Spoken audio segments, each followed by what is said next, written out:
Honourable members, please join me in welcoming a delegation from Vienna, Austria, by way of Canberra, Australia, led by the non-resident ambassador to Fiji, Ms. Elizabeth Curler, and accompanied by Dr. Thomas Leudel, head of the International Law Department at the Austrian Ministry for Europe and International Affairs.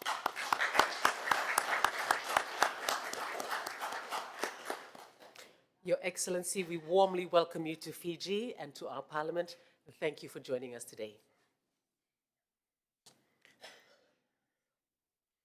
We carry on the debate now, honourable members, and I call upon the Honourable Rinesh Sharma for his response.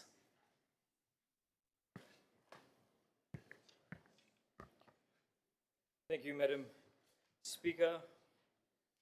Honourable Prime Minister, Leader of Opposition and Members of Parliament, I rise to respond to the address by His Excellency, the President of the Republic of Fiji Islands. I'll speak on the grounds of reforms, amendments, ideologies that can transform Fiji for the better, while holding government accountable where necessary for them to work on. Madam Speaker, the President stated that our diversity is our strength, our unity is our purpose. I believe that multiculturalism and the history of governance must be taught in our schools so that our younger generations understand better how the three arms of the state work, and this actually encourages a lot of the younger generations for our future in politics. Now, according to the World Population Review report, teacher salary is the highest in countries like Germany, Australia, US, and Canada. So it should be in Fiji, but pay alone isn't enough. And I hope the Minister is aware that some of the teachers are still waiting for their salary upgrade since 2023. I hope the Minister is aware that teacher burnout and exhaustion is due to the workload that they have, and thousands of parents are still waiting for the back-to-school assistance and top-up of their bus cards, despite this being the 6th week of school. On teacher safety, Madam Speaker, while the Article 19 of the UN Convention on the Rights of Child allows for strong child protection, we witness cases of students punching teachers, and we must enact a robust teacher protection policy that includes legal safeguards and mandatory reporting. Madam Speaker, speaking on the TSLS, to the students, I've read your emails, I've spoken to you over calls, I've seen your messages, and I agree that reforms need to be introduced to ensure that students do not have difficulties throughout their academic career. I would like to respond to Honourable Tuisava, who said about the debt payoff. I think I asked government if when they say that TELS is being paid off, but they're in a bond. And I think this is the biggest confusion on the other side of the House. Madam Speaker. Madam Speaker, looking at the judiciary's efficiency and integrity, we must clear the backlogs that choke our courts, and I call for the rise of the pay of our lawyers at legal aid, and also the staff at the Solicitor General's office, so our legal machinery works with speed and precision when it matters the most. In terms of for calling for amendments to some of the outdated laws, one of them is the amendment to the Small Claims Tribunal Act of 1991 to reflect modern needs and replace these current referee-led structures with qualified legal professionals.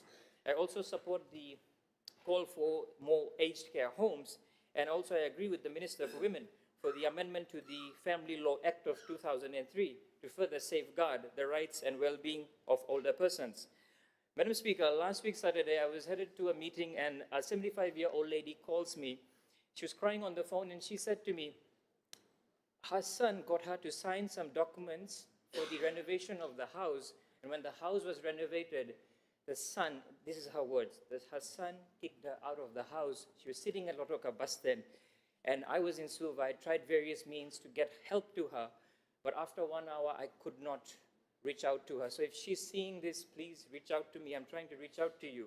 And that's why, Madam Speaker, the call for the amendment to the Family Law Act of 2003 is critical, and we should move forward with it.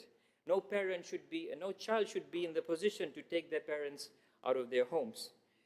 Madam Speaker, also we're calling for stronger amendment and enforcement of the Protection of Animals Act 1957, and also the review, and on the review of the Mining Act of 1965. While I believe that's in process, the questions are being raised on the amount or number of containers of mineral-rich soil that's being exported out of Botokola gold mine. without proper processing and valuation of these minerals. And I leave it to the minister. Also, I'd like to highlight this house. One of the staff at Vatukola Gold Mine got injured at work on 15 November, was admitted, has been transferring from Lotoka to Stauva Hospital, and currently is bedridden. And I hope he gets the right compensation, support, and care.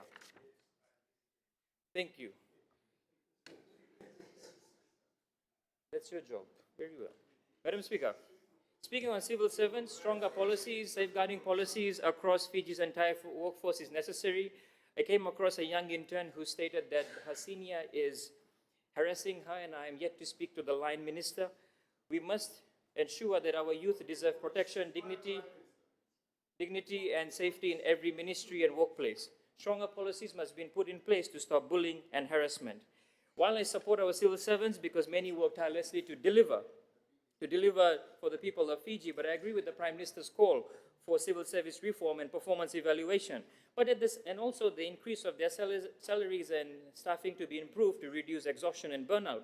But while we want to evaluate the civil service and the executive, Madam Speaker, if civil servants are to be judged on performance, then why cannot parliamentarians be judged on their performance? Why wait for 4 years? Why wait for 4 years? We must be held, or we must be willing to face accountability. Public office, whether appointed or elected, must always answer to the people. If you talk about change, change begins with us parliamentarians. Talking about the health sector, Madam Speaker, we've seen the India Specialty Hospital. It's taken them 3 years to approve a space for this hospital, something that's given for free. And Madam Speaker, we have the ADB funding, we have the funding from Australian government, but still look at the condition of CWM. And the roof leaking is another story of poor oversight and work. Madam Speaker, now in a matter of accountability and of taxpayer funds, I like to draw my attention to Minister for Multi-Ethnic Affairs. After 84 recipients were distributed this support community grant, the initial call was for 15,000. It was reduced to 7, and then the recipients were told to get a quotation of 2,000. And I don't know what will you be able to achieve in 2000. So I want to genuinely ask the minister, he's not here, but I would genuinely like to ask government, are you genuinely helping people, or this is just because elections is around the corner and you want to distribute it to as many people as you want? It's just a question, but actions speak louder than words. Madam Speaker, again, I would like to quote someone from Lambasa. Greetings to you, Mr. Sharma. As per our conversation, please be advised that the gas crematorium at Tuatua Cemetery has been given a grant by Multi-Ethnic Affairs. The positioning of the deceased, as per our Hindu scriptures, the head of the deceased should be placed pointing north. So the newly installed cremator now is facing west. And a letter was sent on 12th August 2025 about this issue, but nothing was done by the ministry, the PS, or the minister. Now, Madam Speaker, I will highlight, it was highlighted by the multi-ethnic facilitator that the project is costing between $500,000 to $1 million. According to my conversation with the NAVA Self-Funded Committee project, this facility would cost $500,000. And now, Madam Deputy Speaker, this person states that we are very modestly and with great respect you to look into the matter and resolve this issue as our religious prestige is at stake. This needs to be investigated by the government. I believe they've sent a letter to FICAG, I'm not sure, but this is sent by Mr. Prakash. He has agreed to quote him. Madam Speaker, the question is, if a $500,000 fund is being spent there, and the reason for the reduced grants to the communities, God knows how this government is financing or funding their projects. Madam Speaker, on 4th November in this August chambers, I asked the Honorable Prime Minister. Order, honorable members, order. Madam Speaker, on 4th November 2025, I asked the Honorable Prime Minister in this August House to change your Minister for Sugar, and I thank him for doing so. Also, I'd like to remind this August House on the role of the Sugarcane Growers Council. Your role is to be the voice of the farmers and bring their plea to the ministry. Now, Madam Speaker, speaking on drugs, our youths deserve a future free from the grip of drugs. Our communities deserve protection who profit from the very destruction. I call for a 24/7 surveillance unit that unites our border and law enforcement agencies from BEF, Navy, RFMF, Fire, Fiji Police Force, and FRCS to shut down the drug networks at the source and our gates. We must increase pay and human resource for our border control forces. What I also propose, Madam Speaker, is that a certain percentage of the ratepayers' payment is made to their respective municipalities to install surveillance cameras at every street, all connected to the National 24/7 Surveillance Unit. This can be done in a span of 10 years, and to ensure that almost every street of Fiji has surveillance cameras. Now, Madam Speaker, we all have in this August chambers different views about how we want to tackle the drug issue, and this is my perspective. In my perspective, Madam Speaker, when a drug manufacturer sells drugs to, let's just say, 10,000 Fijians, that is ruining 10,000 lives, 10,000 dreams, hopes, 10,000 families, and this is destructive for Fiji's economy and future.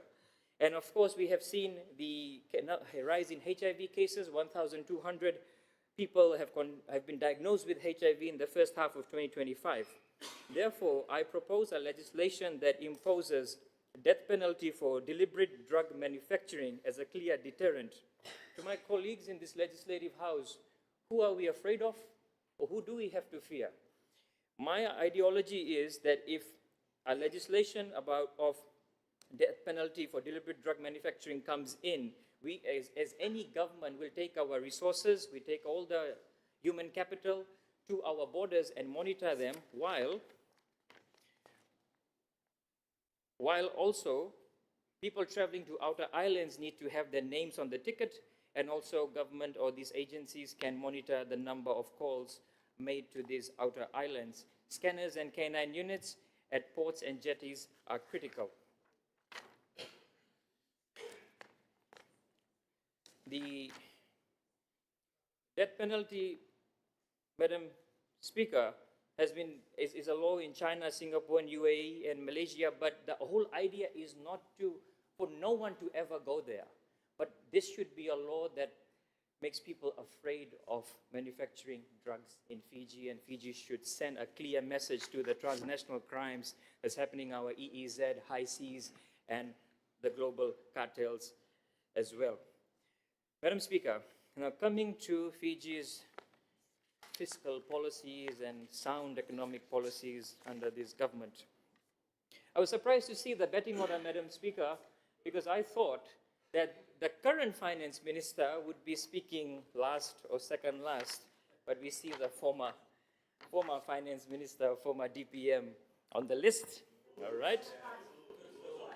Madam Speaker, as per the midterm fiscal strategy 2025, 2026, 2027, 2028, we have the government has harped about the debt to GDP ratio, but instead, by the end of this fiscal year, they have borrowed up to an estimate of $2.7 billion. Contingent liabilities are, with FSC and FDB, are assessed to be high risk, as stated at 0.5.8. Yet, government has guaranteed $220 million for public money. But, Madam Speaker, what I'm asking for is transparency, as FDB must publish how much it lends to rural agriculture, village enterprises, MSMEs, and how much it goes to corporate and foreign investors. The appreciation of the USD dollar will eventually place a larger burden on government finances, and over 80,000, I want to ask if Honorable Agni Deo is aware that over 80,000 people have left Fiji since 2022, because he read out the stats yesterday going back to 2016. I would urge him not to live in the past. Please read this current report. And it says over 80,000 people have left Fiji since 2022, mostly for employment purpose, education, permanent immigration. While some may return, it is likely that many will settle abroad eventually.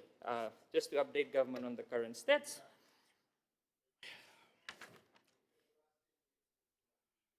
Madam Speaker, research papers say that when you look at the four coups of Fiji,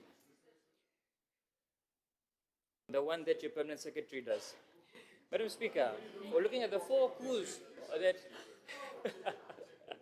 Looking at the forecast Fiji has, it is stated that Fiji has lost an economic value up to $5 billion to $10 billion. Loss of GDP, sectoral damage, increased poverty and debt, reduced investor confidence, and of course, reduced confidence with our bilateral and multilateral partners. The pandemic also had wiped out 1/3 of our GDP. So what I'd like to highlight in this parliament is the call for commercial rents. Commercial rents are an escalating burden with no cap driving year after year increase that together with possible rising utilities, possible EFL tariffs, can crush countless MSMEs. Madam Speaker, we need to note that Fiji has currently about 85 MSMEs. I call for thorough nationwide consultation with MSMEs and Fiji Commerce Employees Federation with relevant ministries. This approach restores confidence of current businesses, aspire new ones, and protects jobs and boosts economic productivity. Madam Speaker, for any government, for any finance minister, the businesses and MSMEs are the core engine of any nation. We talk about job evaluation exercise, resourcing, staffing. We all need funds, but the whole idea is to create wealth rather than shrinking entities and digging deeper into the pockets of ordinary Fijians. Madam Speaker, despite global commodity price volatility, supply chain disruption, geopolitics that looks at new trade and alliances between nations, I think any government, it's the responsibility of any government to strike a balance between fiscal prudence and macroeconomic stability. Because government is pretty much in the business, not a business, but their mandate is to collect revenue from businesses. They pay tax, they pay salary, they pay FNPF, they pay rent on utilities, and then they pay rent, utilities, and then the goods and services, the tax imposed of them are paid by consumers. I'd just like to respond to Honorable Tuisova, who said why nightclubs should not be open. See, the whole idea is not the nightclubs. It's about economic activity beyond 5 to 6 p.m. There can be Fijians throughout the entire sector that can be benefiting at night. When we boost safety and security, we drive the economy. It doesn't mean that after 10 or 11 p.m. you go to bed. There are some people who like to work at night. Look at countries like Singapore. I'm sure all of you have visited Singapore by now. So that's the whole idea. Economic activity, probably which they really don't understand. Yeah, another hogwash over there. Okay. You know, Madam Speaker, you know, the interjections from the G11, really surprised me. At once they were against government policies, and now they are supporting government policies, so things can change overnight. Madam Speaker, regardless of global uncertainties, government can reduce its domestic tax, and I hope they're aware of this, and I'd like to ask government, is there a lack of fiscal discipline, accountability, comprehensiveness, specificity, sustainability, transparency, and value for money? You know, the government by the end of this fiscal year would have collected about, or increased 2.7 billion in loan, and their last fiscal financial year had about over 4 billion in revenue, but yet we see the seas of overtime for the medical professionals, teachers waiting for upgrades, and so much more. And before I thought the VAT would change, we saw a bit of reshuffling from the other end, but that's what the government pretty much is known for reshuffling ministers. Madam Speaker, as the President stated, and yes, Madam Speaker, the two deputy prime ministers in the history of Fiji as current government backbenchers, very historic government. Madam Speaker, as the President stated, that as we move towards the election year, our leaders carry even greater responsibility. When we choose leaders, we give them the responsibility of managing taxpayer funds. Leadership is beyond race, ethnicity, color, and background. Order, honorable members. One needs to be for the people, by the people, putting people first. I call for an educated society, policies backed up by data and research, and when we have an educated society, we have Fijians creating opportunities. We need a highly paid medical staff, teachers, lawyers, civil servants, border control agencies, instead of highly paid politicians. I ask this House if they can reduce every MP's salary by 20%. We need strong surveillance and safety to ensure businesses operate beyond 5 to 6 p.m. Safety and security breeds economic prosperity. When people move, our economy moves. Fiji needs to be promoted as one of the safest destinations continuously to boost tourism despite global competition. Madam Speaker, I'd like to conclude, and I'd like to put a point of caution out there with the amount of fake or misinformation out there that's, especially I'll talk for all the members of the House very quickly, that there's a lot of fake accounts which are interacting with people, asking for information, asking for funds. There has been cases reported for both members of the sides of the House, and I urge the public not to interact with these fake accounts and verify before you do. And on that note, Madam Speaker, I like to thank His Excellency, the Speaker, you, Madam Chair, as my committee chair, the Parliament Committee, the Secretariats, Leader of Opposition for trusting me and giving me this position, the responsibility, the whole of government. We have worked together on people's issues, and I wish you all the best in this coming year. I wish this Parliament all the success, and may God continue to bless our beloved nation, Vinaka Vakalevu. Thank you very much, Honorable Rinesh Sharma.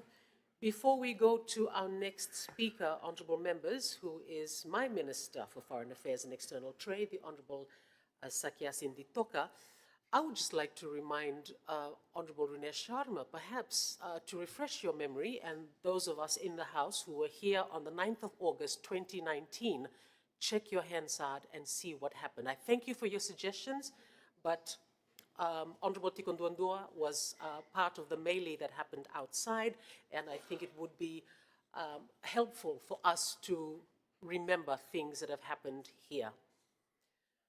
Honorable members, the 2026 Women in Agriculture Symposium was held at the Grand Pacific Hotel in Suva, bringing together women from across various agricultural sectors in the country. The event was part of a national effort to strengthen women's economic empowerment and enhance their participation across Fiji's primary industries. Launched by the Ministry of Agriculture, Waterways and Sugar Industry in collaboration with other key ministries, the symposium focused on closing gender gaps in access to land, finance, training, technology, and markets. It featured policy dialogues, technical workshops, business pitch forums, exhibitions, and field visits showcasing women-led enterprises. The program highlighted the crucial role women play in Fiji's food systems and climate-smart agriculture, emphasizing that gender-inclusive participation strengthens productivity and resilience. And now I would like to ask you to welcome to your Parliament ladies who have been taking part in the 2026 Women in Agriculture Symposium. Would you please stand up, ladies?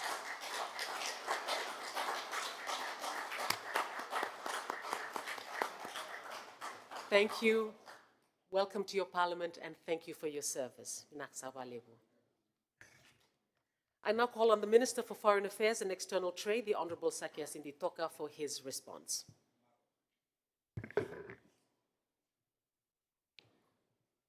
Honorable Madam Deputy Speaker, Honorable Prime Minister, Honorable Ministers, Assistant Ministers, Honorable Leader of the Opposition, Honorable Members of Parliament, ladies and gentlemen. I rise today to offer my warmest thanks to His Excellency the President for his gracious, thoughtful and deeply visionary address at the opening of the 2026 session of Parliament. Madam Deputy Speaker, as I stand here today, I do so with a profound sense of humility, having recently been entrusted by the Honorable Prime Minister with portfolio of the Ministry of Foreign Affairs and External Trade. I'm acutely aware of the weight of this responsibility. I take up this mantle at an important turning point in our national life. His Excellency reminded us that unity must be consciously built through fair laws, inclusive policies, and respectful leadership. As a new Minister for Foreign Affairs and External Trade, I pledge to this House that my leadership of Fiji's international relations will be defined by that very discipline, that very inclusivity, and a relentless focus on the wisdom of outcomes rather than the sharpness of debate. Fiji has earned its place in the world through discipline, preparation, sacrifice, and quiet resolve. Our representatives have spoken with clarity, they've listened with care, and carried the weight of our nation with dignity and steadiness. And today I wish to acknowledge the leaders, diplomats, and public servants who have laid the foundations of Fiji's foreign service over the decades. Because of them, Fiji continues to punch above its weight at the negotiating tables of the world. I also express my sincere gratitude to the staff of the ministry for their warm welcome, their loyalty, and exemplary service to the nation. I encourage each and every one of them to continue to work as one team, to strive for excellence, and to serve with integrity, humility, accountability, and patriotism.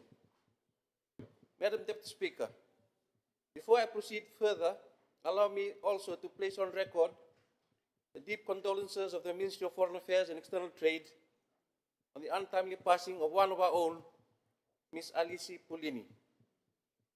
We thank Almighty God for Alice's life and for her service to the nation. Her passing has saddened our ministry, family, deeply. Life is one of God's great mysteries. For some, it is long. For some, it is brief. For some, it is burdened by illness. For others, it is cut short in ways we do not understand. But in whatever span God assigns to us, what matters is whether we have lived faithfully, served well, and honored both God and family. And in that respect, Alice's life was not lived in vain. We remember her with gratitude, honor her service, and we stand with her family and loved ones in this time of sorrow. May God grant them comfort and peace, and may Alice rest in eternal peace. I wish to inform this Honorable House that my first official overseas engagement as Minister for Foreign Affairs and External Trade was to the Republic of Nauru, where I paid a courtesy call on His Excellency David Adiang, President of Nauru. Our relationship with Nauru, it's now Aero now, spans more than 5 decades. It was built on the vision and leadership of President Hamadi Robert and Ratu Sirkam Mara, whose historic partnership established direct air links that continue to connect our peoples and economies today. And during our discussions, we reaffirmed our shared commitment to strengthening bilateral cooperation, particularly through enhanced air connectivity between our two countries, increased flight frequency through Nandi and Nosori, supported by Pacific Fresh Air Link Initiative, and the expansion of services by Air Nauru will boost passenger and freight movements, stimulate trade, and improve access to fresh produce for Northern Pacific communities. Madam Deputy Speaker, this inaugural visit underscored Fiji's commitment to practical Pacific-led cooperation, cooperation that creates jobs, strengthens food security, supports business growth, and deepens regional unity. It signals clearly that under this government, Fiji's foreign policy begins at home, in the Pacific. Madam Deputy Speaker, last November, the responsibility for external trade was shifted to the Ministry of Foreign Affairs in recognition of the growing intersection between trade and diplomacy. That decision acknowledged the simple reality that in today's world, international relations are increasingly shaped by economic interests. Trade is not separate from foreign policy. It is one of its strongest drivers. External trade now returns to the Ministry of Foreign Affairs. We do so with a clear understanding of the critical role trade plays in shaping Fiji's future. Trade is not an abstract policy matter discussed only in offices and conferences. It affects the price of goods in our shops, the income of our farmers and fishers, the success of our manufacturers, the opportunities available to our exporters, and the jobs available to our young people. It is one of the most important pillars of our national development. And this return strengthens the link between diplomacy and economic opportunity. Our foreign policy engagements must increasingly be guided by trade priorities. When we engage with our partners abroad, we must do so with a clear focus on securing market access, attracting investment, addressing trade barriers, and expanding opportunities for Fijian businesses. And in today's global environment, economic interests are central to international relations, and trade must remain at the forefront of our diplomatic efforts. Our strategic vision is therefore to position trade policy at the forefront of Fiji's international engagement.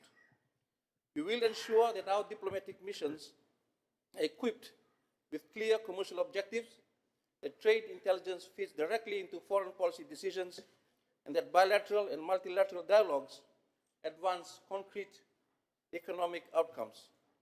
And whether negotiating access for our agricultural exports, advocating for fair fisheries disciplines, responding to new regulatory standards in international markets, or pushing for investments into strategic sectors of our economy, our foreign engagements must be grounded in economic strategy. And ultimately, our objective is clear: to use trade as a tool for resilience, growth, and global market opportunity for all Fijians.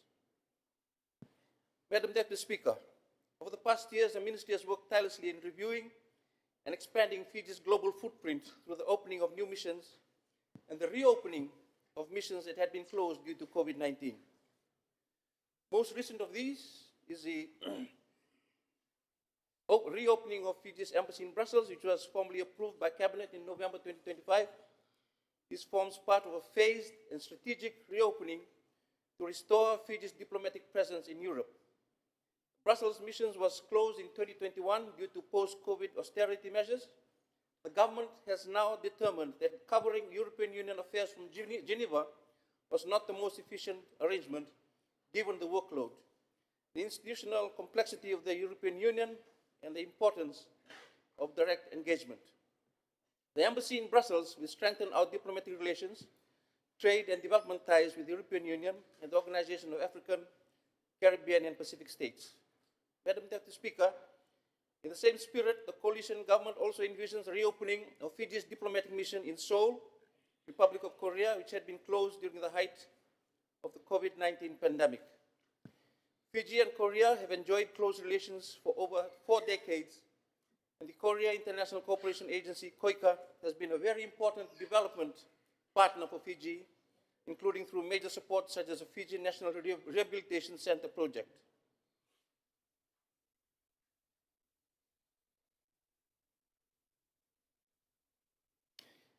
The reopening of the Seoul mission will present immense opportunities considering Korea's position at the heart of Asia and the technical, developmental, and economic cooperation that can be strengthened from that base. In this regard, the Ministry is working diligently to commence the formal processes necessary for the reopening of the mission in close coordination with the Government of the Republic of Korea, with the aim of progressing this in the next fiscal year. Madam Deputy Speaker, His Excellency correctly identified that we live in a time of profound economic volatility and geopolitical tension. For a small island developing state like Fiji, these are not abstract concepts. They are lived realities that test our resilience daily. And core to Fiji's foreign policy is the region within which we exist. Strengthening integration, peace and solidarity within the Pacific is inextricably linked to Fiji's long-term aspirations for security and prosperity. That is why we have placed the Pacific front and center of our foreign policy with the Pacific family-first approach.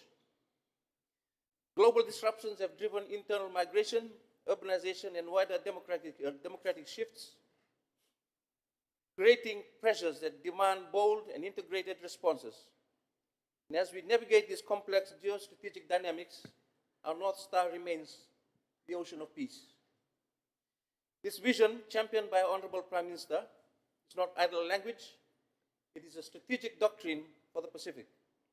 It is the assertion that our region must not become a theater for the ambitions of others, but must remain a region defined by dialogue, peace, sovereignty, and mutual respect.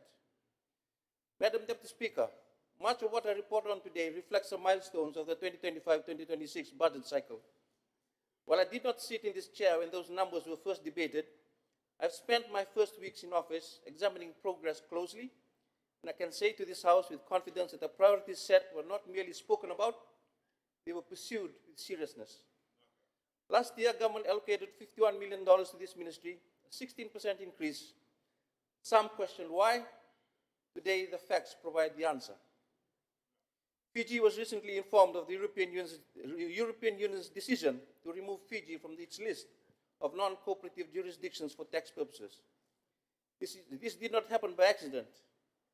It was a result of multi-sectoral collaboration and a demonstration of the coalition government's commitment to transparency, good governance, regulatory reform, and compliance with international standards. The Ministry of Foreign Affairs and External Trade played its role in engaging with our international partners, helping communicate Fiji's reforms efforts clearly and consistently, and ensuring that confidence in Fiji was restored where it mattered. And this is not merely a technical outcome, it is a vote of confidence in Fiji's reform agenda and a signal to the world that Fiji is serious about credibility, seriousness of purpose, and doing things properly. Our foreign service is therefore not merely symbolic, it is a drive of opportunity. Our mission abroad are not ornaments, they are economic outposts, working each day to secure technical partnerships to strengthen our industries, access to new markets for Fijian products, security arrangements and support for our international standing, and scholarships and opportunities for our young people. With the opening of the new embassy in Jerusalem last year, the modernizing of our overseas infrastructure, and the undertaking of the first post-allowance review since 2005, government has shown that our diplomats deserve to be properly equipped and properly supported to serve. But support must come with expectation.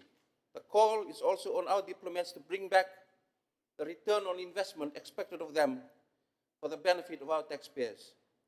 This work is guided by a first ever foreign policy white paper, a blueprint that places sovereignty, security, and prosperity at the heart of Fiji's engagement with the world, anchored firmly in our commitment to an ocean of peace. Madam Deputy Speaker, the Honourable Prime Minister in his capacity then as Minister of Foreign Affairs had instructed the ministry during his budget response to step out of the box, to go beyond the field, to open doors, to promote and protect our interests, and to ensure that where regional and global decisions are made, Fiji has a seat at the table and a voice that cannot be ignored. I am fully committed to delivering that intent with discipline and excellence. Our foreign policy is no longer only about representation, it is also about protection, it is about safeguarding Fiji's sovereignty, advancing our security and strengthening our prosperity in line with the Foreign Policy White Paper launched on 23rd September 2024. His Excellency's address calls Fiji to navigate an era of geopolitical tension, technological disruption, climate risk, and economic volatility with maturity, discipline, and unity. His reaffirmation of the Pacific as an ocean of peace and of Fiji's commitment to multilateralism and sovereignty underscores that sovereign policy is no longer peripheral to national development, it is central to it. The sentiments expressed also demand stronger and more proactive intelligence gathering capacity aligned directly to Fiji's national priorities. In a world of shifting alliances and increasing strategic competition in the Pacific, Fiji must anticipate all that can happen.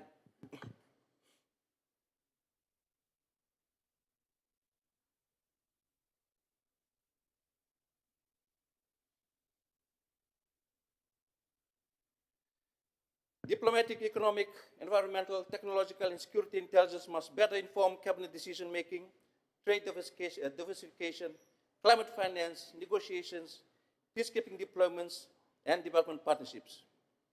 Fiji has punched above its weight in peacekeeping for 48 years, and regarding the invitation from the Israeli and United States government for peacekeeping in Gaza, government is weighing the matter with the utmost seriousness.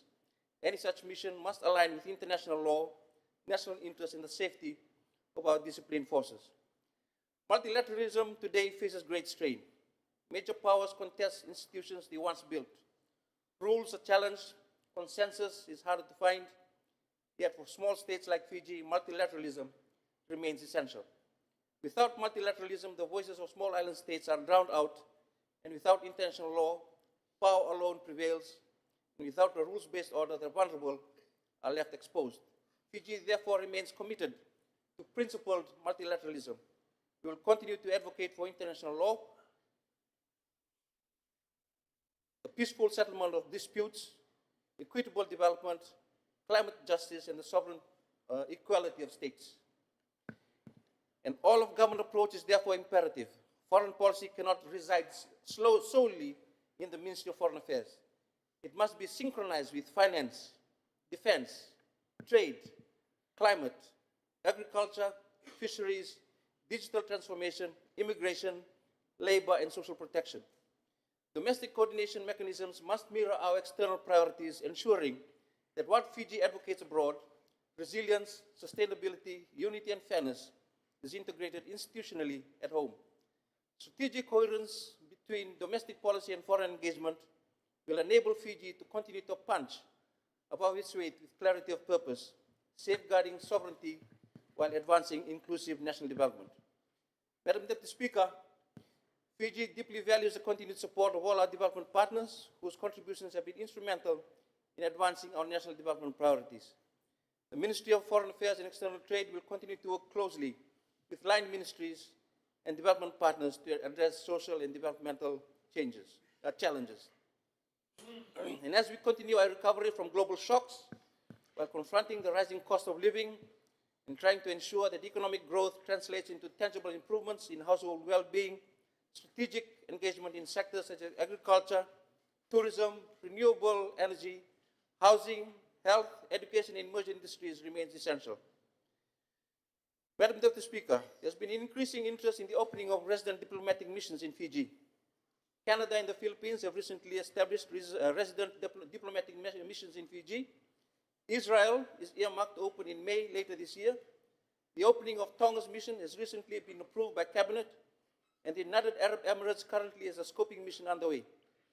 This is not a sign of irrelevance, it is a sign of confidence. Confidence in Fiji, confidence in our stability, confidence in our strategic importance, and confidence in the quality of our relations with the world. Madam Deputy Speaker, through our foreign missions, we deliver consular services which are critical not only for Fijian communities overseas, but which also create direct economic opportunities by enabling smoother mobility for business education, skills, employment, and tourism. In this regard, the Ministry is working on the development of a diaspora policy to create a more structured and purposeful approach towards diaspora engagement. Our diaspora is not merely a sentimental extension of Fiji abroad, it is an economic, intellectual, and cultural force. It connects Fiji to opportunity, to remittances, to skills, to influence, and to goodwill. The Ministry therefore remains committed to strengthening our engagement with our diaspora communities around the world in a more focused, coherent, and productive way. Madam Deputy Speaker, His Excellency was clear that as we move towards the general elections, elections must be a contest of ideas and vision, never a cause for division. The Ministry of Foreign Affairs and External Trade is taking this mandate seriously. Through our Memorandum of Understanding with the Fijian Elections Office, we are helping ensure that the democratic process is inclusive and accessible to our diaspora around the world. Our diplomatic missions, including our Pacific mission through the Office of the Roving Ambassador, are committed to supporting processes such as overseas voter registration, electoral awareness, making these services more accessible to Fijians abroad. The intent is simple. By removing barriers for Fijians living overseas, we help ensure that every legitimate voice can be heard, that every Fijian receives reasonable services regardless of geography. We are committed to a process that is transparent, trusted, orderly, and efficient. Madam Deputy Speaker, I have heard the comments from the Honorable Fayaz Koya, who said that Fiji is like a car full of passengers, promised a better destination by this coalition government, only to be taken, in his words, on a merry-go-round. And it's a clever line, but clever lines are not always truthful lines. If the Honourable Member wishes to use motoring analogies, then let us be honest with the people of Fiji. The previous government was not taking Fiji on a merry-go-round, it was taking Fiji down a slippery slope. A slope of opaqueness, arrogance over centralization, fear, and the steady suffocation of dissent. So compare that with what the people enjoy today. There's a greater freedom to speak, greater room for criticism, greater confidence among international partners. So no, Madam Deputy Speaker, Fiji is not a merry-go-round. Fiji is recovering its bearings. Fiji is regaining its voice. Fiji is reopening doors that have been shut. Fiji's rebuilding confidence that has been eroded. In closing, I thank His Excellency for a forward-looking and inspiring address. Madam Deputy Speaker, the year 2026 presents both challenges and opportunities. With clear leadership, national unity, and steadfast commitment to our values, Fiji will continue to stand tall, not only as a proud Pacific nation, but as a respected voice in the global community. Madam Deputy Speaker, our strength abroad begins with our cohesion at home. A confident, stable, and inclusive Fiji enhances our credibility on the world stage. And I wish to end this section by returning to His Excellency's powerful words: our diversity is our strength, our unity is our purpose. Our commitment is to strengthen and build partnerships that support and improve the livelihoods of the people of our beloved nation. We will continue to uphold the highest standards of integrity, restraint, and respect for our multicultural society and our partners. I reaffirm our Ministry's dedication to transparency, professionalism, and service. We will modernize our diplomatic engagement, strengthen policy coordination across government, and ensure that our international commitments translate into tangible benefits for our people. We are committed to deepening Fiji's regional and global collaboration with a sharp focus on trade, development, cooperation, and enduring diplomatic ties grounded in dialogue, respect, and understanding, and a shared commitment to peace and prosperity. Madam Deputy Speaker, honorable members of Parliament, I am reminded of this profound principle that whatever you do it all for the glory of God. And these words remind us that public service is not merely an occupation, it is a calling. And when it comes to a calling, there are two truths that guide me. First, God does not call the qualified, He qualifies the called in leadership, whether in diplomacy, trade negotiation, or multilateral engagement. We are often confronted with challenges beyond our national ability and resources. The global landscape is complex. Geopolitical tensions are real. Economic uncertainties test our resilience. Yet we are reminded that unless the Lord builds a house, the builders labor in vain. When we remain grounded in faith and integrity, we bear fruit. And when we rely solely on our strength, we falter. That dependence on God is not weakness, it is the foundation of true strength. Second, instead of being merely critical, we must be creative. It is easy in public life to criticize, to point out shortcomings in international systems, in trade frameworks, or even within our own institutions. But criticism without contribution achieves very little. The most constructive response to global challenges is creativity, forging new partnerships, designing innovative trade pathways, strengthening regional cooperation, and advancing policies that uplift our people. And as leaders, must be known for what we build than for what we oppose. In foreign affairs, that means building bridges rather than walls.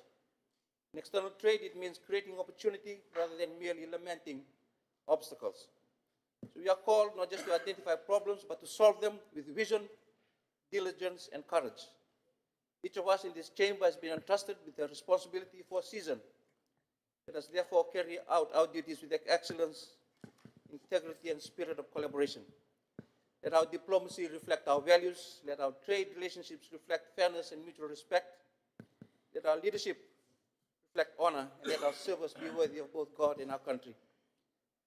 Madam Deputy Speaker, we commit ourselves to doing these things for the glory of God. We will govern with humility, serve with purpose, and leave a legacy worthy of the trust given to us. Nasa wale.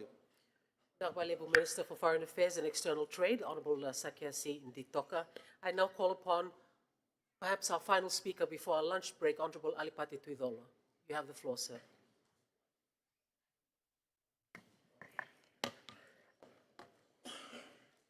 The Honourable Madam Deputy Speaker, the Honourable Prime Minister, the Honourable Leader of the Opposition, the Honourable Members of Parliament, ladies and gentlemen seated here in the gallery, and those tuning in from the comfort of their homes. Vinanadola, and a very good morning to you all. Madam Deputy Speaker, thank you for giving me the opportunity to respond, and thank His Excellency the President, the Turang Balina Tuidakau, Ratunangama, the Wakidolati Lalbalabu, for his most gracious address at the opening of the 2026 session of Parliament. Madam Deputy Speaker, first and foremost, I would like to thank God Almighty for the gift of life and the strength bestowed upon me to be able to be here in the last year of the parliamentary term.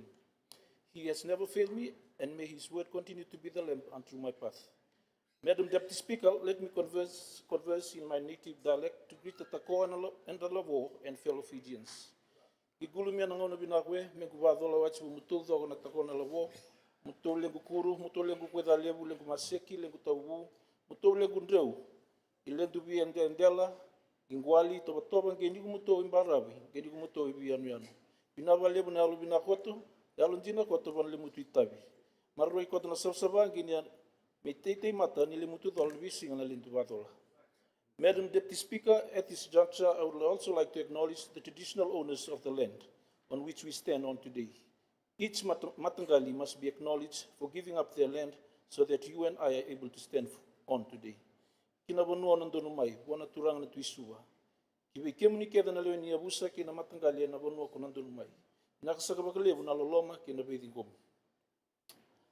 Madam Deputy Speaker, reflecting on the shared national journey since Fiji was ceded 152 years ago and 55 years since we gained independence, I strongly agree that as a nation we must draw wisdom from our past to honestly evaluate our present circumstances and gain clarity for our future direction.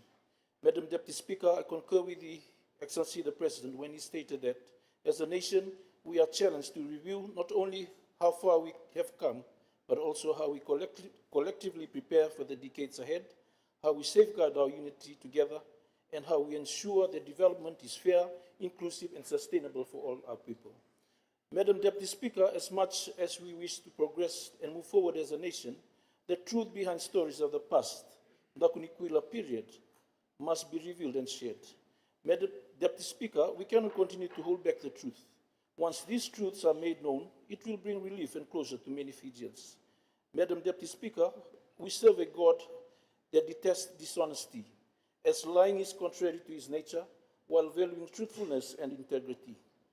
Perhaps, Madam Deputy Speaker, this could be the barrier to the progress of Itaukei people. Madam Deputy Speaker, provincialism was introduced in Fiji as a key component of the British colonial policy of indirect rule, following the 1975 session. It was structured through the establishment of the 14 administrative provinces designed to organize indigenous Fijians. Madam Deputy Speaker, provincialism undermines national indigenous unity, creating divisions between different provinces and clans, which weakens the broader indigenous Itaukei political voice. Madam Deputy Speaker, provincialism encourages a political culture where people vote for leaders based on provincial, tribal, or chiefly ties, rather than policy contributing to political instability. Madam Deputy Speaker, provincialism is indeed the biggest barrier to Fiji's progress. Madam Deputy Speaker, the way forward would be to encourage Itaukei people to do away with the provincialism and trace their origin so that they may realize that their ties are not just within the provincial boundaries. Madam Deputy Speaker, the modern-day reunion, referred to the Darasala, is a traditional ceremony to renew and strengthen ties between families, clans, tribes, and villages. I commend the Vanuas, Matangalis, Yabusas who have begun reuniting with their kinship. Madam Deputy Speaker, every clans and tribes must be encouraged to trace their ties. Once people come to realize they are related, then unity amongst Itaukei will be achieved.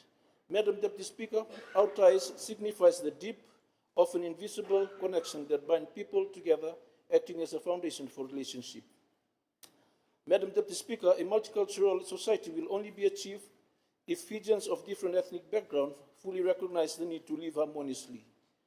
Madam Deputy Speaker, Fiji is blessed that our society is made up of people from different ethnic backgrounds, with vibrant blend of indigenous Itaukei, 56.8%, and Indo-Fijian, 37.5% cultures, with significant European, Chinese, and other Pacific Islanders communities who call Fiji their home, and under Section 5 of the 2013 Constitution, all citizens of Fiji shall be called Fijian, regardless of their ethical background.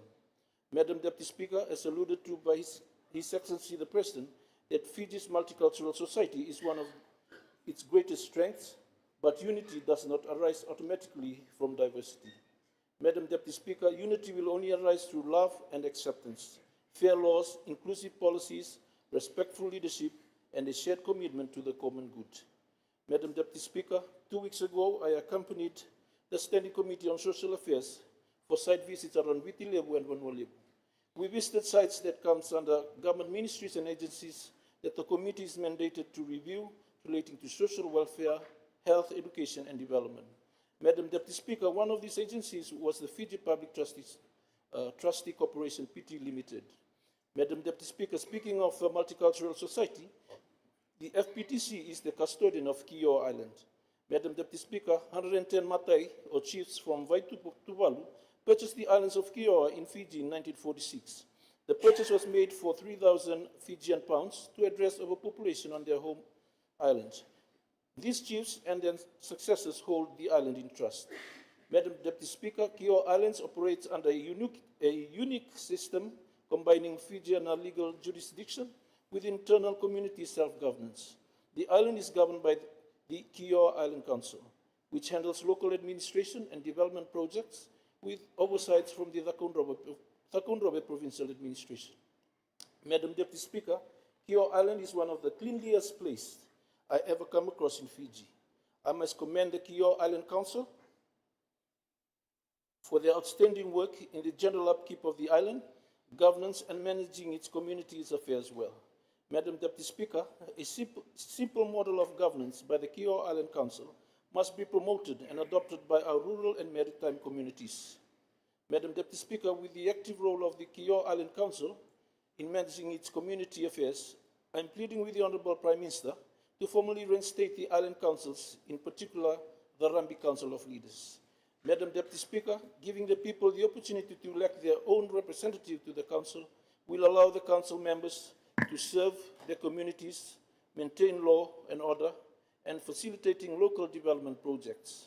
They will act as representatives, fostering unity, promoting safety, and ensuring that essential services such as education and sanitation are managed effectively. Madam Deputy Speaker, media freedom and parliamentary debate are crucial, interconnected pillars of democracy, where the words we use to talk about politics matter. Whether discussing the rise in societal issues, healthcare policy, or community safety, the language we choose does not just express our feelings or ideas. It actively shapes public understanding and political realities. Madam Deputy Speaker, it is crucial then to be both deliberate and conscientious in a political conversation, especially when frustration or disappointment tempts us into broad generalization or inaccurate accusation. Madam Deputy Speaker, rhetoric, which is the art of effective or persuasive communication, is not just about what we say, but how we say it.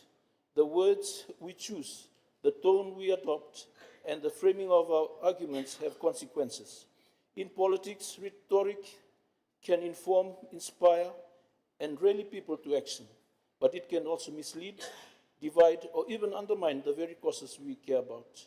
Madam Deputy Speaker, I will reiterate what His Excellency has mentioned in his opening remarks, that history will judge this Parliament not by the sharpness of debate, but by the wisdom of its outcomes.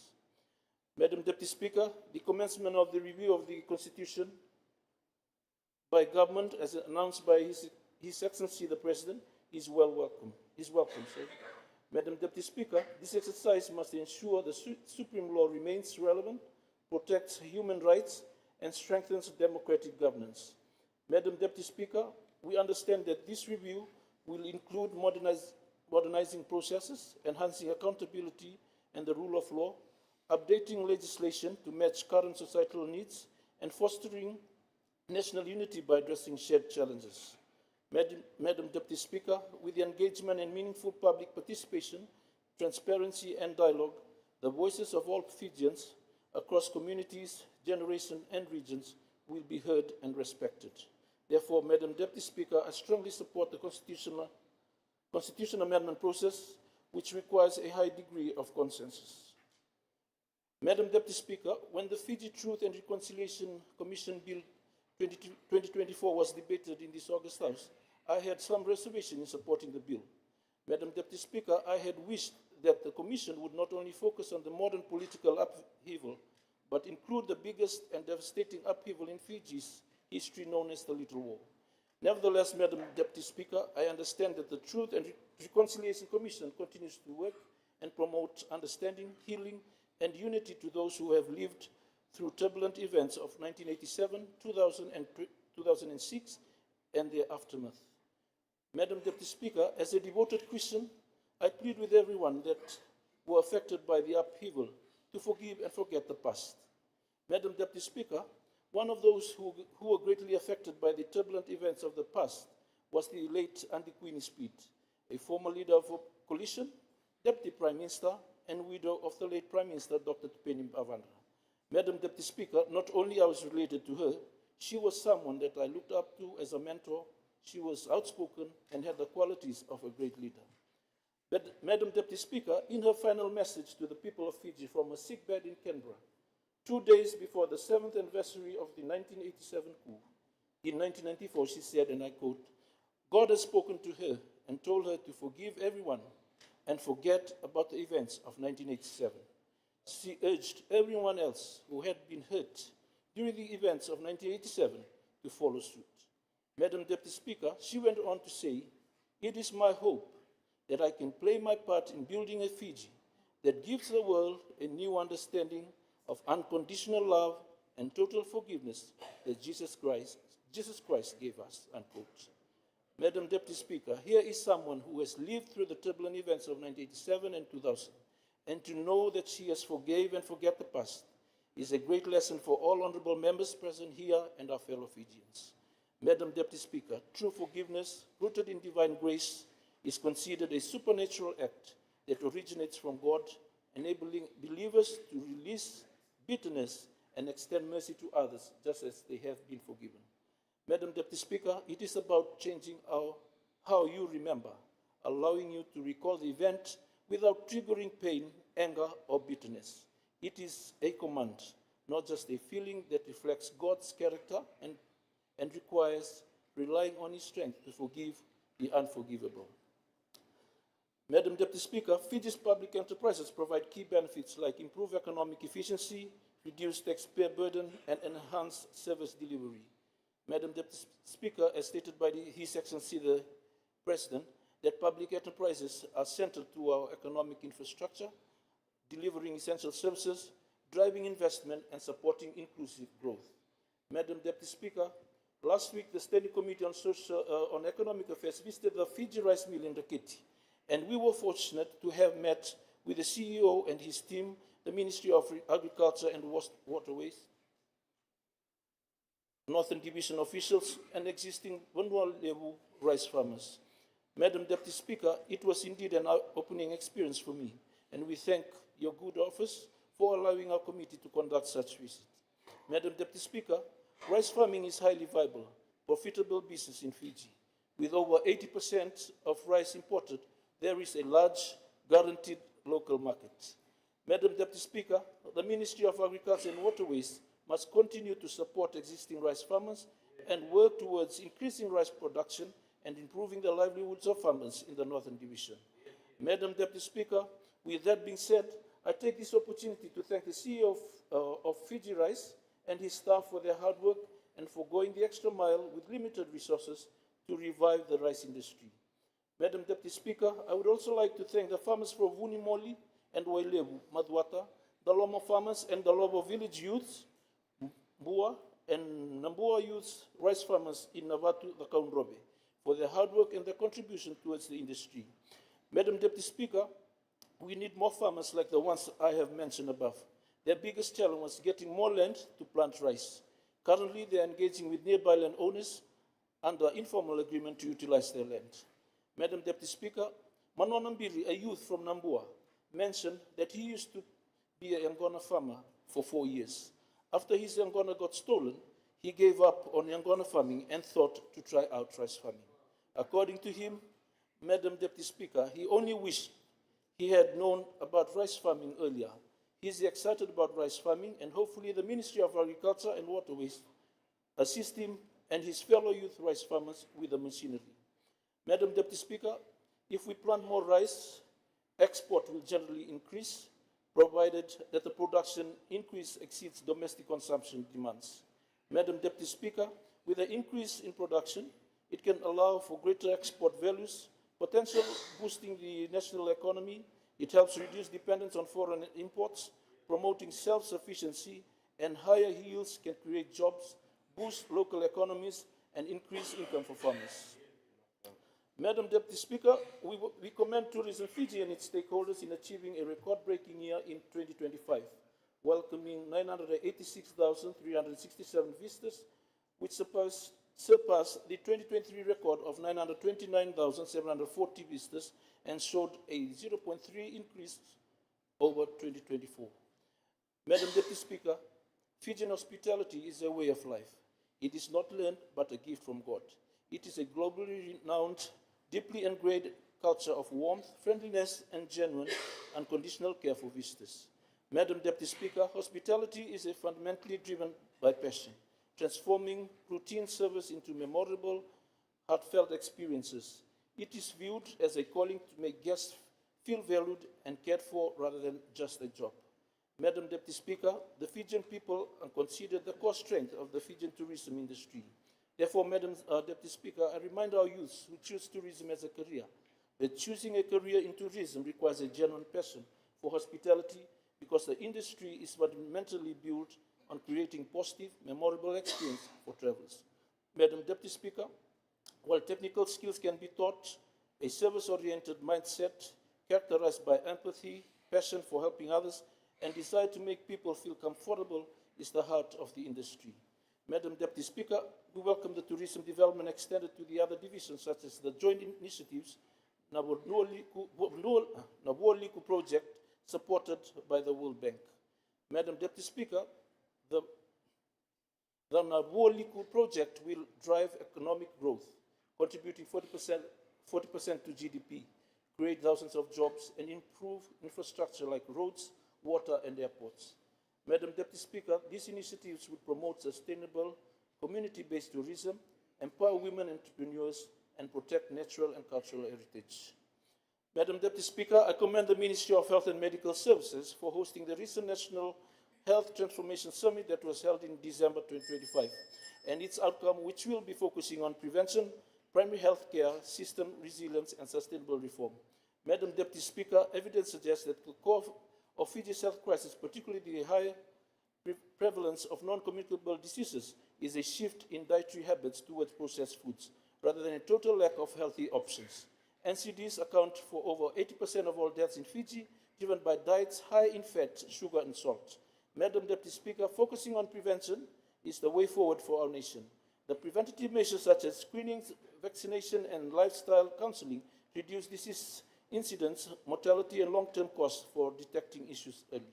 Madam Deputy Speaker, they enhance the quality of life, prevent chronic condition progression, and empower patients to manage their health, reducing the overall burden on our healthcare systems. Madam Deputy Speaker, last week while visiting a relative in the CWM hospital, I was deeply saddened seeing fellow Fijians going through a lot of pain.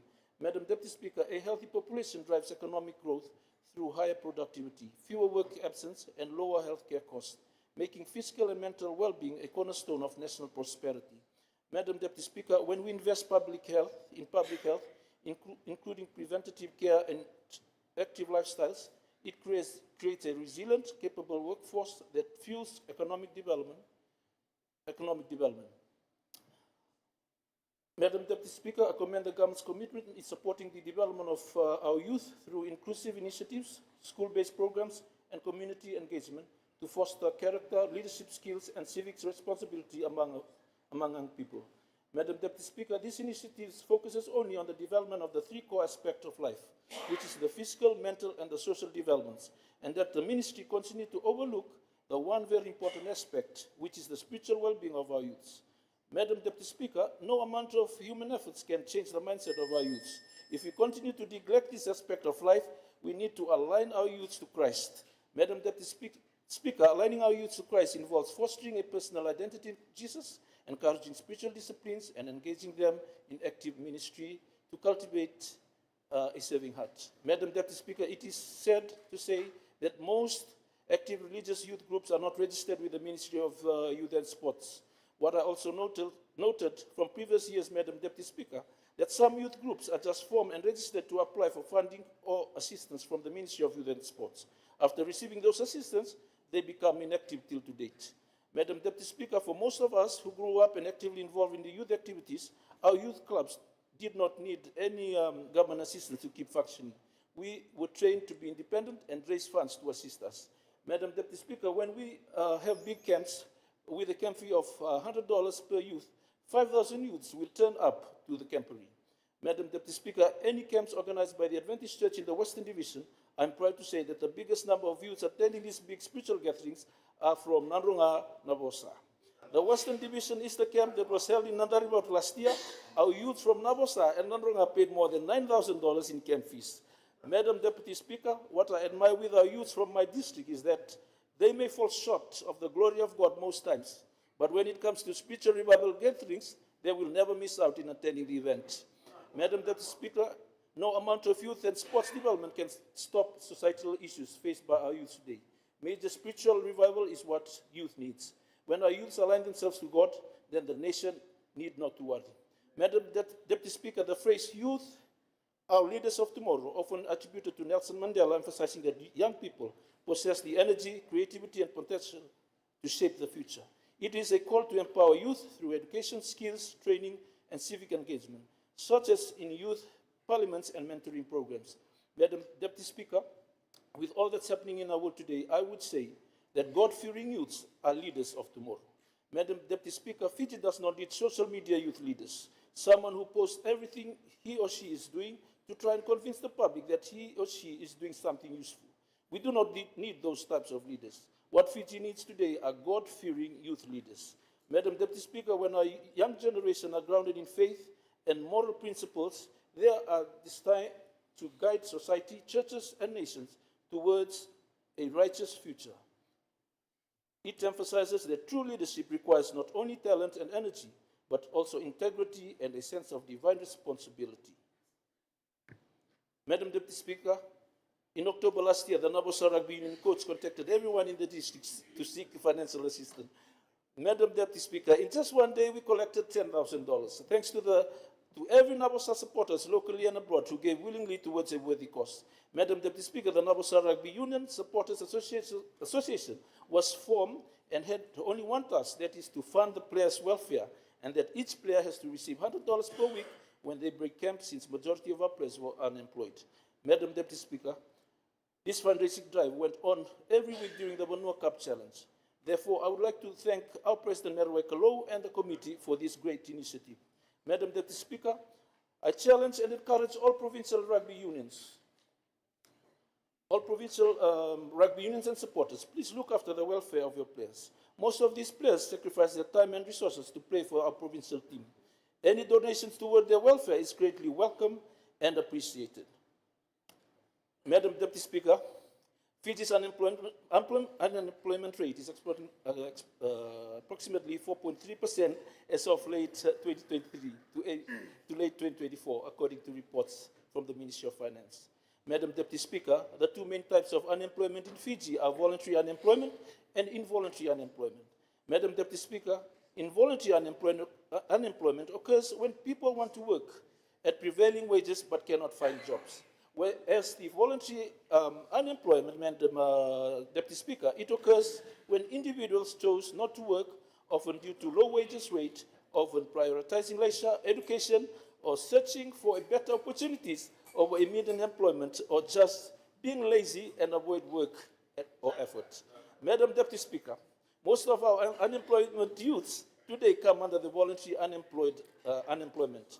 Honourable member, this is member, not I'm sorry. cost. Honourable member, I'm sorry. Are you about to finish? Yes. Thank you. Madam Deputy Speaker, this is not caused by the lesser job opportunity, but many are focusing on their sporting careers, and employers would not employ them on part-time basis. Madam Deputy Speaker, these youths, if given the task to do, they will faithfully execute and complete the task, provided it is done out of their training or game times. Madam Deputy Speaker, the other voluntary unemployed youth is called a work-shy youth. He or she is someone who is lazy, indolent, and actively avoids work or effort. It is often used to criticize individuals perceived as unwilling to contribute to the society such as work-shy layabouts. Madam Deputy Speaker, unfortunately, the National Employment Center cannot detect these youths. With the current recruitment policy of the ministry, the work-shy youth easily gets registered with NEC, who thinks that working abroad It's Honourable like Member, picnicking. Honourable Member, you have gone way over your time. I've been very patient, and I ask you to end your response now, please. Thank you for this opportunity, and I wish every honorable members and fellow Fijians good health and God's blessing in the final year of this parliamentary term. Ngavali. Binandu Riki, Honourable Tuidolo, Binasarba Lebu. Just a hint to honourable members, saying Madam Deputy Speaker actually takes up 1 second, and saying that repeatedly just adds more seconds into minutes into your speech. So, you know, Madam is fine, Deputy Speaker is fine, or just cut that out next time I'm sitting here. Thank you very much. I'm happy to announce the members of the Special Committee on the Sugar Industry of your meeting at the small committee room immediately when we rise. Lunch will be served there for you.